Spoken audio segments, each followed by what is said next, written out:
Olá, amigos e amigas, sejam todos muito bem-vindos a mais um comentário semanal da Parashá. A Parashá dessa semana chama-se Korach. Rabi Elazar Hakapar Omer, Hakinah vehata'ava vehakavod motzi'in et ha'adam min ha'olam. Rabi Elazar Hakapar dizia: a inveja, a volúpia e a ambição abreviam a vida humana. Korach, Datan e Aviram, filhos de Eliav, e On, filho de Pelet, da tribo de Reuven, e 250 homens, líderes distintos da congregação, se reuniram e acharam por bem organizar uma revolta contra Moshe Rabbeinu. Em todos os tempos, em todas as sociedades, em todas as coletividades, as comunidades, existem e sempre existirão indivíduos descontentes, elementos de tendências rebeldes contra a liderança da coletividade e as leis que regem a sociedade humana. Isso não é nenhuma novidade. Perante a opinião pública e para melhorar a credibilidade dos seus intuitos, dos seus argumentos, essas pessoas disfarçam, na maior parte dos casos, o seu desagrado, o seu protesto com motivação altruísta, com argumentos de caráter ideal. Mas no convívio íntimo com aqueles descontentes, no meio ambiente dos insatisfeitos, dos que pretendem reformar a legislação existente e introduzir novas normas de ordem ética e social, nós descobrimos facilmente que, como verdadeiros e autênticos motivos da sua rebelião contra tudo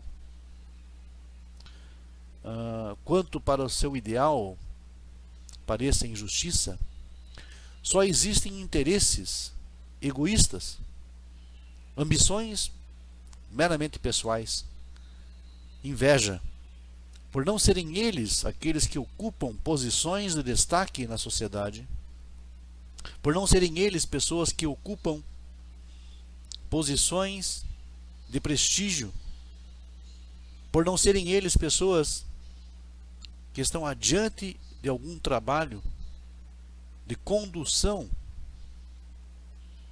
de um povo. É exatamente isso que aborrece e lhes causa profundo desgosto.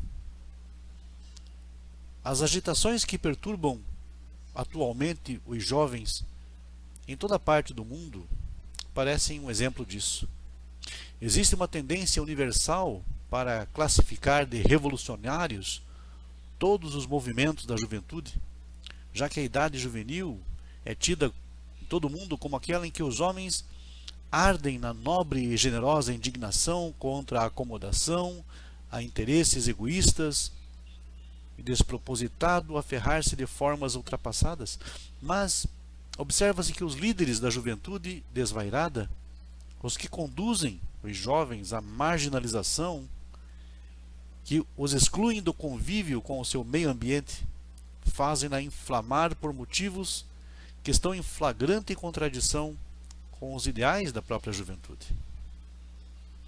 Outros indivíduos sem escrúpulos, agitadores, instigadores, profissionais demagogos, que se aproveitam do descontentamento dos instigados, colocam-se na chefia da anarquia que eles próprios criam, e assim surge então uma rebelião, um levantamento de massas populares que, batidas por cegueira, acreditam nas palavras dos seus persuasores. E de forma tão atual, foi exatamente isso que aconteceu com Korach. Foi exatamente isso que aconteceu com a organização daquela grande rebelião contra Moshe Rabbeinu e as autoridades constituídas na época do povo de Israel e toda a sua camarilha. A rebelião não foi motivada por razões idealistas de forma alguma, muito menos razões altruístas, mas sim por pura inveja. Sabendo o mal que a inveja é capaz de causar na vida da sociedade, na vida humana individual, a Torá achou por bem chamar a nossa atenção para este dano, avisando-nos da seguinte maneira: Uvnei Korach lo meitu, e os filhos de Korach não morreram, querendo com isso indicar que em todos os tempos e em todas as gerações haverá gente com a mesma mentalidade de Korach e dos seus seguidores. Logo no começo da história da criação do universo, a Torá nos relata textualmente: Vaya'az Elohim et shnei hamiorot hagdolim. O Eterno fez dois grandes luminares, o que nos leva a concluir que ambos os luminares eram do mesmo tamanho, emitindo a mesma intensidade de luz. Mas aconteceu que a Lua não podia admitir do seu lado um concorrente do mesmo gabarito, com igual força de luminosidade, e na sua falsa modéstia argumentou diante do Criador. Disse a Lua perante o Santo, bendito seja: é possível que dois reis se adornem com uma única coroa? Ao que Deus respondeu: de hoje em diante a tua luz, ó Lua, ficará diminuída. Claro está então que a Lua protestou contra essa sentença tão severa, pois achava a sua argumentação absolutamente injustificável. E o Eterno então explicou: pode ser que o teu argumento seja justo, mas a tua motivação é iníqua, porque deriva da inveja, da cobiça, e qualquer causa ordinária da inveja é simplesmente detestável. O Eterno sabia que a verdadeira intenção da Lua era rebaixar e humilhar o Sol.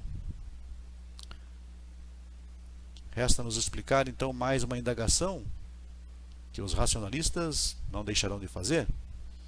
Por que é que Deus não ampliou a luz do Sol, ficando assim então a luz da Lua automaticamente reduzida? Então responderemos: a intensidade da luz depende da capacidade da época de absorvê-la. É claro que temos aqui um Midrash. Tivemos aqui um Midrash entre o Sol e a Lua, e o diálogo dela com o Criador. Uma história lúdica para explicar a maldade que existe por trás da inveja. Cada geração possui tanta luz quanto é capaz de captar. Um dos máximos alvos do monoteísmo é expandir e ampliar a luz do conhecimento, não somente entre nós, obviamente, mas para toda a humanidade. A primeira inveja surgiu, então, segundo esse Midrash, entre a Lua e o Sol. E desde então, todas as invejas de caráter pessoal ou coletivo têm a mesma origem: ambição, mesquinhez, ânsia de humilhar o semelhante sob pretextos supostamente idealistas. E o caso típico dessa situação é o de Korach e dos seus seguidores. Korach não se contentava com a sua posição privilegiada na hierarquia israelita, na hierarquia sacerdotal. Invejou a Moisés e a Arão, que por incumbência de Deus foram predestinados para liderar espiritualmente o povo de Israel.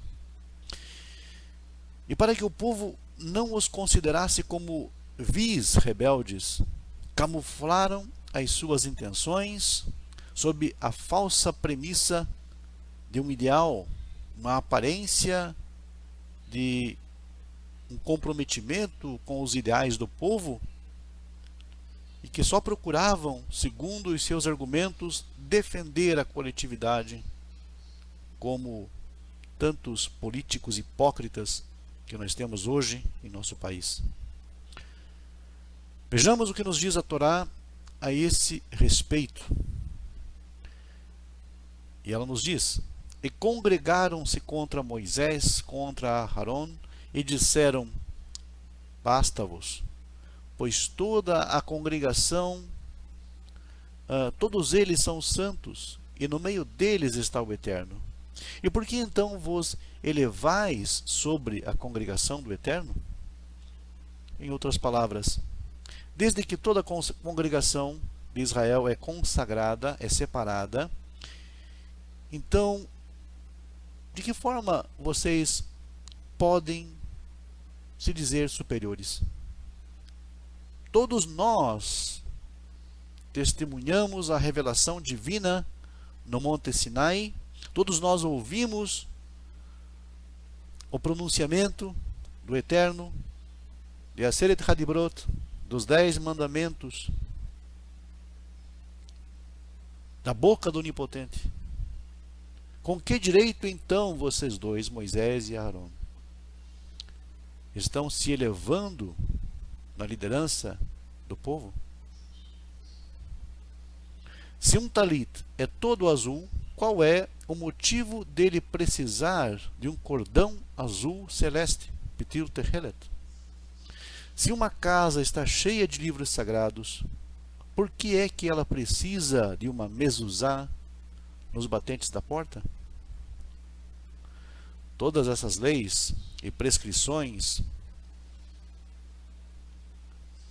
foram inventadas por vocês, talvez Korah estivesse alegando, e não foram ordenadas pelo Eterno como vocês alegam. Ainda no pensamento de Korah, talvez ele tenha dito ou alegado coisa semelhante. Depois dessa análise, que nos parece bastante explícita, é muito mais fácil entender então o nexo existente entre Korah e seus rebeldes e as luminárias, ou os luminares, que vieram em defesa de Moisés, pois sabiam da própria experiência que o invejoso não escapa ao castigo. E o Talmud, relatando em nome do mestre Rabi Bar Haná, completa a analogia entre Korah e os revoltosos contra a autoridade de Moisés e a autenticidade divina de todos os preceitos da Torá, e a reclamação da lua contra o sol, com o seguinte episódio.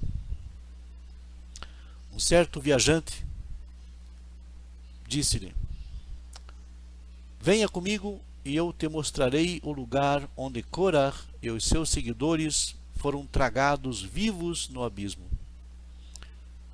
Quando chegamos no lugar indicado pelo guia, notamos na terra 2 profundas rachaduras, das quais subia uma espessa fumaça. E cada vez que abençoamos a lua nova, Rosh Chodesh, sobe desta fenda uma voz e proclama: Moshe vetorato emet, behen badaim. Moisés e a Torá são verdadeiras, nós, porém, somos mentirosos. E a nossa esperança é que nos dias vindouros, Be'acharit Hayamim, naqueles dias que toda a humanidade espera ansiosamente, a terra há de encher-se de sabedoria, e a inveja entre os homens será radicalmente banida. O que falamos há pouco advém da ética dos pais, Pirkei Avot. E é muito importante refletir num outro pensamento também embasado em Pirkei Avot. Um exemplo com os olhares postos ao céu. As discussões entre Hillel e Shammai, e um exemplo das discussões sem olhares dirigidos aos céus, que são aquelas de Korah e seus partidários contra Moisés e Aarón. Como fiéis discípulos do mestre Hillel, queremos seguir o lema que ele nos legou. Ohev Shalom, Verodef Shalom, Ohev et Haberiot, Umekarvam la Torá. Amar a paz, procurar a paz, amar a humanidade e exortá-la ao estudo da Sagrada Torá. Durante os anos em que os filhos de Israel se arrastavam pelo deserto, especialmente nos últimos 2 anos, tiveram 2 alternativas, 2 possibilidades. E a primeira delas era alcançar o alvo estabelecido, isto é, assentar-se em Canaã, na terra prometida, e a segunda, que resultaria então numa terrível tragédia, retornar à escravidão egípcia. Encontrando-se então já perto de Canaã, tendo os Meraglim, os investigadores, os espias, já regressado com as suas informações angustiosas, frustrando então assim o interesse e o sonho de Moisés, a esperança dos filhos de Israel e o alvo da redenção divina, surgiu uma terceira opção, que era não entrar em Canaã, nem voltar ao Egito, mas permanecer como nômades nas áridas areias ou paradas do deserto. Considerava-se então essas possibilidades. Tendo o Eterno então pronunciado o severo veredito de que essa terceira possibilidade seria o destino daquela geração incrédula na sua promessa, e desconfiada da liderança espiritual de Moisés, o povo não quis acreditar que essa sentença drástica seria executada. Korah, aquele rebelde astuto, pertencente à mesma tribo de Moisés e Arão, não quis, por simples inveja, conformar-se com o fato de que, por incumbência de Deus, aqueles 2 homens tinham sido então distinguidos com a liderança e com o sacerdócio.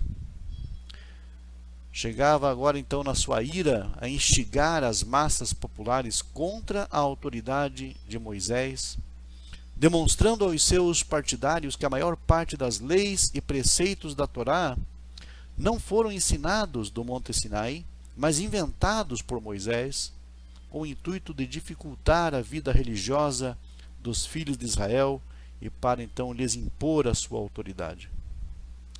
Korah, muito sagaz, percebeu imediatamente que essa rigorosa sentença poderia ser concretizada e apressou-se então em provocar o descontentamento e a desobediência entre os seus seguidores. Essa terceira opção seria o maior castigo jamais suportado por qualquer outro povo. Não seria uma morte súbita, um aniquilamento fulminante. Seria um lento apodrecimento, um processo de decomposição sucessivo, uma asfixia na areia movediça da transição. Eles ficariam suspensos entre 2 coisas: nômades permanentes, arrastando-se pelo calor escaldante do deserto, à procura de um lugar para se estabelecer, carregando armas e bagagens, mas incapazes de abrir as malas para descansar os corpos e os corações cansados. Toda esta horrível história é difícil de compreender, muito difícil. Já antes, os filhos de Israel haviam cometido algumas transgressões repugnantes e, sem dúvida, haveriam de pecar novamente. Mas nunca antes o castigo foi uma morte miserável, uma tortura lenta para uma geração inteira. O que aconteceu aqui? O que teria acontecido aqui para que se justificasse uma decisão tão drástica? No espírito da história judaica subsiste um característico fenômeno venenoso que rói e destrói os alicerces da tradição. Se basearmos a nossa fidelidade à causa nessas fundações, ela não tardará então a ruir, arrastando consigo os sublimes conceitos de verdade, de ética e de moral. Este fator significante é a qualificação básica dos que estão entre as coisas na vida daqueles que não podem avançar sem retroceder, ficando toda a sua vida num permanente estado de transição. O grito dos espias dos Meraglim, Lo nuchal la'alot, não podemos subir contra aquele povo, porque ele é mais forte do que nós. E a exigência Nitna Rosh Venashuva Mitzrayma, vamos eleger um chefe e voltemos ao Egito, são o grito dos Meraglim, dos espias que estavam entre as coisas. Ouvindo isso, Moisés percebeu que essa gente não era qualificada para entrar em Canaã, para formar o futuro do eterno povo de Israel e assentar os alicerces da sua fé universal. Um povo que repele a razão da sua existência, afirmando: não podemos subir, não podemos observar os teus desejos, ó Eterno, deixa-nos escolher um líder, um Rosh, uma nova filosofia, para voltarmos para aquilo que é mais fácil. Um povo com esse conceito que tem medo de afrontar corajosamente o futuro por duvidar da promessa divina, um povo com essa maneira de pensar não pode divulgar perante o mundo os maiores ensinamentos da ética humanista. Eles destroçam os propósitos antes de começar. O trágico não foi o grito que surgiu no acampamento Lo nuchal, não podemos avançar, não podemos conquistar essa terra, mas sim o propósito de Nitna Rosh, vamos eleger um chefe, a procura de novos caminhos, de nova razão, de um novo líder, de um novo horizonte. E um novo horizonte, na verdade, era o horizonte antigo, aquilo que foi deixado para trás no Egito, era voltar, era regressar, era retornar. Só que é um retorno negativo. O retorno deveria ocorrer internamente. Eles queriam um retorno físico para onde antes estavam. E onde antes estavam não era o local, não era o lugar.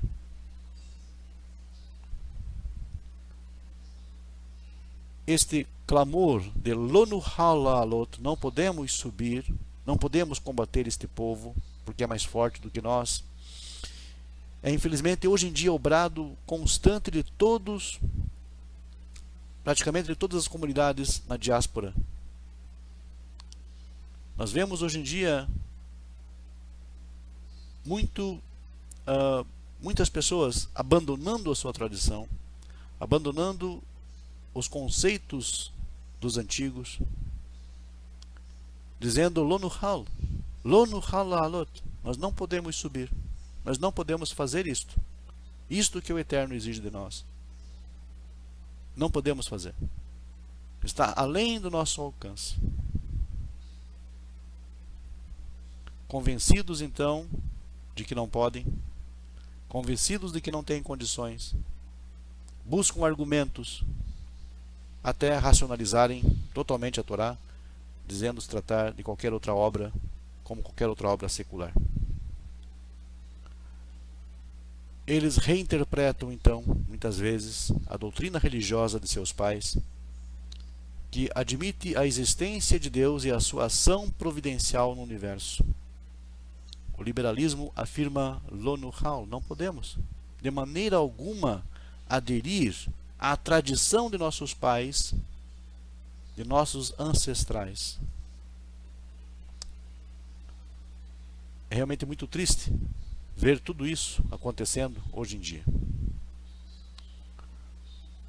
O que esta abordagem requer é o discernimento que os valores e os ideais associados na tradição com um Deus além do universo mereçam o nosso empenho por si mesmos. Baseados, pois, nesse ponto de vista, então, dizem, Venashuva, retornaremos para uma forma de tradição muito mais confortável, menos rígido, esta visão de relegar a tradição dos pais, relegar a tradição monoteísta dos pais, deixá-la de lado, não assumir seus compromissos com o seu pacto, é exatamente o desejo, a expressão do desejo de Nitnarosh, Benashuva Limitzhaima, ou seja, vamos constituir um líder, ou seja, o meu próprio pensamento, e voltemos ao Egito, que lá era mais fácil, lá tudo era mais simples. Essa é a abordagem de muitos monoteístas que acabam perdendo o vínculo com o conhecimento da sua tradição, com o saber, com as belezas que saem, que procedem da lei divina. Essa afirmação categórica, não podemos, Lonuhal, faça notória também em outras atividades vitais do monoteísmo, do judaísmo, e mesmo entre os Benei Noach. A negligência ao estudo, negligência ao conhecimento. As pessoas não querem investir seu tempo, não querem investir seus recursos também em conhecimento. Preferem o algo pronto, preferem aquilo que já está disponível, preferem muitas vezes ouvir de terceiros, preferem ter acesso livre a algo que seja simplificado, que não demande tanto esforço mental ou intelectual.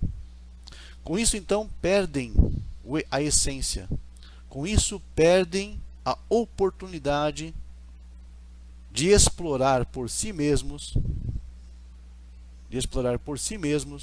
a vastidão do tesouro de conhecimento que é a Sagrada Lei Divina. Korah, um homem astuto, ele sentiu o resultado da filosofia dos que estão entre as coisas, desse tipo de pessoa, que não busca evolução, que não busca conhecimento, que não investe em conhecimento. Os acomodados com a forma, mais revoltados com aqueles que conduzem. E Korah soube explorar muito bem este ponto, ou estes pontos. Ele trabalhava com as pessoas que não têm coragem, não tinham coragem de tomar uma atitude definitiva. E aproveitou-se dessa fraqueza para satisfazer as suas próprias ambições pessoais. Ele, como homem sagaz, sabia que os perplexos, os indecisos, hão de viver uma vida sem desígnio, por falta de uma meta definida. Desses apáticos, que não se pode esperar nenhuma contribuição positiva, ficarão descontentes eternamente, havendo sempre então desarmonia entre eles. É exatamente esse tipo de pessoas que Korah começou a trabalhar. Uma vez será um segmento da tribo de Reuven que há de revoltar-se. Outra vez a rebelião sairá da tribo de Levi. Outra vez a plebe vai reclamar maior conforto ou líderes de maior prestígio. Mas graças a Deus os céticos, os indecisos, os incrédulos não afetam a nossa fidelidade na promessa divina, e todos os Korah e os seus partidários que surgem não conseguem triunfar, pois em cada geração surgem verdadeiros e autênticos idealistas que decidem: subamos e vamos herdar esta terra, porque certamente nós prevaleceremos contra ela. A nossa geração deve ser de fato muito abençoada, porque no momento em que muitos viram as suas costas para retornar ao Egito, ao aspecto do mais fácil, do mais simples, do cômodo, do já conseguir tudo aquilo, digamos, que satisfaz os olhos e o coração, mas não satisfaz o intelecto, apesar de existirem pessoas assim, há sempre no caminho pessoas que buscam exatamente o oposto. Exatamente o oposto. Subamos, vamos conquistar essa terra. Nós podemos. Enquanto aqueles que estão indecisos, que não querem investir em conhecimento, que não querem um compromisso, querem apenas rótulos religiosos. Sou judeu, sou noahide. As pessoas tendem a levar isso como um rótulo, como um título. E não querem sair dessa zona de conforto. Não querem raciocinar, não querem pensar, não querem investir tempo, não querem tomar tempo para isso. Mas, como disse, somos felizes, graças a Deus, porque nessa geração, com todos os recursos que temos em mãos, há pessoas, há preciosidades que realmente buscam investir em conhecimento, em sabedoria, buscam crescer, buscam subir e conquistar a terra, em vez de se acovardar diante de um relato difícil ou diante de pessoas que manipulam o conhecimento, que manipulam a mente dos incautos e que acabam desviando essas pessoas de volta para o Egito. É muito proveitoso neste momento que nós façamos uma reflexão e paremos para pensar: quanto eu tenho investido em conhecimento? O quanto eu tenho estudado a Torá? O quanto eu tenho vivido a minha parte do pacto, aquilo que eu tenho que fazer, seja eu judeu, seja eu Bnei Noach, Ben Noach, o quanto eu tenho feito? Se eu tenho feito pouco, como eu posso melhorar? Como eu posso ampliar isto? De que forma eu posso me organizar em meus estudos? Eu devo, primeiramente, aumentar o meu desejo pelo conhecimento. Eu devo, primeiramente, buscar convívio com pessoas, com grupos que realmente busquem estudar Torá, compartilhar Torá, viver Torá de forma plena. E quando eu falo em Torá, eu falo em razão, eu falo em racionalismo, eu falo em conhecimento factual, eu não falo em misticismos baratos, eu não estou falando em superstições e crendices supostamente embasadas na lei e na tradição judaica. Isso, na verdade, é mais um disfarce de Korah.